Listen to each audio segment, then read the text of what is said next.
আজকে দিব। আমি দেখি না আমার তো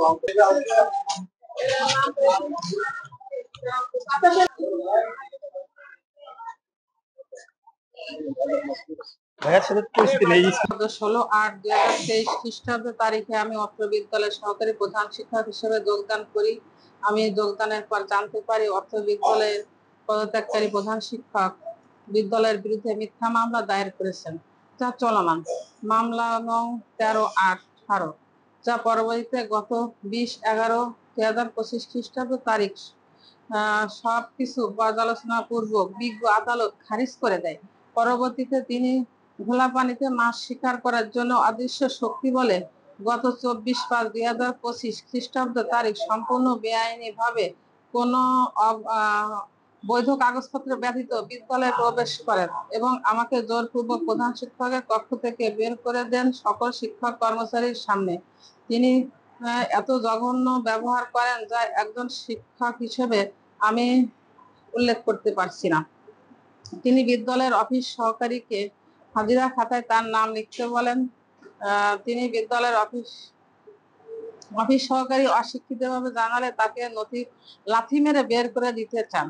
ব্যক্তিগতভাবে তিনি রাজনীতির সঙ্গে জড়িত, আমি না, আমাকে প্রায় রাজনীতির সঙ্গে জড়িত বলে আমাকে গালিগালাজ করেন। তিনি আমার শিক্ষাগত যোগ্যতা নিয়ে অপমানজনক কথা বলেন।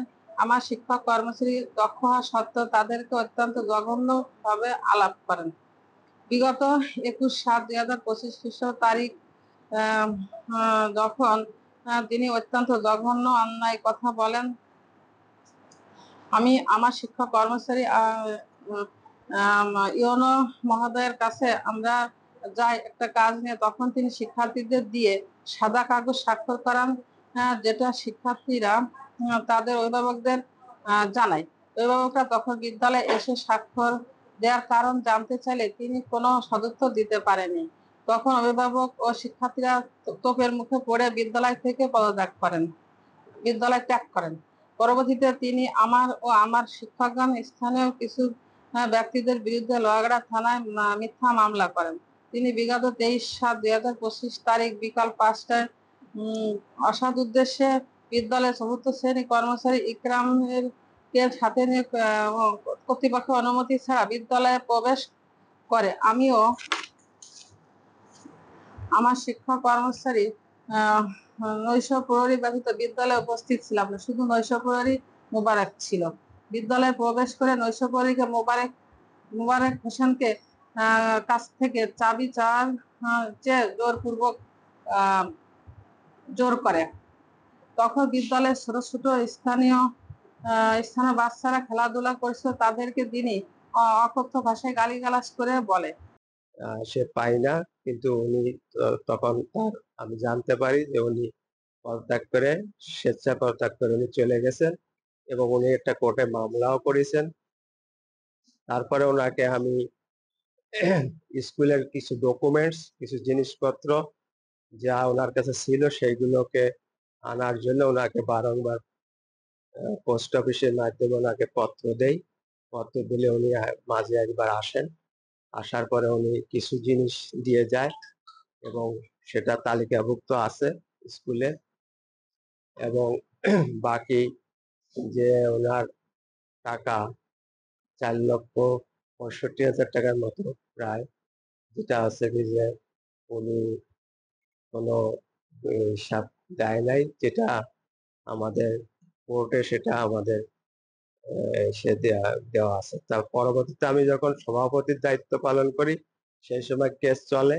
কেস চলাকালীন অবস্থায় আমাদের ওই স্কুলের সহকারী প্রধান শিক্ষকের পদে রিয়াজ আহমেদ নাম করে একজন শিক্ষককে নিয়োগ দেওয়া হয় এবং উনি ভারপ্রাপ্ত প্রধান শিক্ষক হিসাবে দায়িত্ব পালন করে। রিয়াজ আহমেদ চলে যাওয়ার পরে তারপরে আছে কি যে আমরা আবার ওই শূন্য পদে, সহকারী প্রধান শিক্ষকের শূন্য পদে আমরা আবার 3 টাইমস অ্যাডভার্টাইজমেন্ট করি। জানতে পারলাম যে বিভিন্ন টিচার বিভিন্ন ইসের মাধ্যম দিয়ে পথে বিভিন্ন সময় আমার সাথে দেখা সাক্ষাৎ হলে তারা বলে যে স্কুলে এরকম রহিম সাহেব আসছে, এবং রহিম সাহেব আসি তো আমাদের সাথে এরকম দুর্ব্যবহার করতেছে, দিস এন্ড দ্যাট এইসব বিভিন্ন রকমের অভিযোগ জানতে পারি। তারপরে রিসেন্টলি 21 তারিখে সম্ভবত ওটা 21 তারিখে ইওনো মহোদয় উনি হচ্ছে কি যে এখন স্কুলের ম্যানেজিং কমিটির আছে যে সভাপতি, উনি আসেন, উনি আসলে আমাদেরকে ডাকেন, আসলে পরে ওখানে আমি উপস্থিত হই এবং আমি ওখানে বিস্তারিত আলোচনায় অংশগ্রহণ করি। তো আমি যোগদানের পর জানতে পারি, আমি যখন যোগদান করি তখন আব্দুর রহিম খান সাময়িক বহিষ্কারে ছিলেন। উনি আমার যোগদানের আগে এক অভিভাবক সদস্যর গায়ে হাত তোলেন, প্লাস আমার যে সিনিয়র ম্যাডাম আসমা খাতুন, ওনার সঙ্গে বাজে ব্যবহার, প্লাস অন্যান্য স্টাফদের সঙ্গে বাজে ব্যবহারের জন্য উনি 1 বছরের জন্য সাময়িক বহিষ্কারে থাকেন। এরপরে উনি ওনার দোষ স্বীকার করার পরে এলাকার এলিট পার্সনের সামনে উনি ওনার দোষগুলো লিখিত আকারে স্বীকার করে হচ্ছে পুনরায় এখানে মার্চে যোগদান করেন 2011-তে। 2011 থেকে 17 সাল 18 সালের ফেব্রুয়ারির 3 তারিখে উনি নিজে স্বেচ্ছায় পদত্যাগ করেন।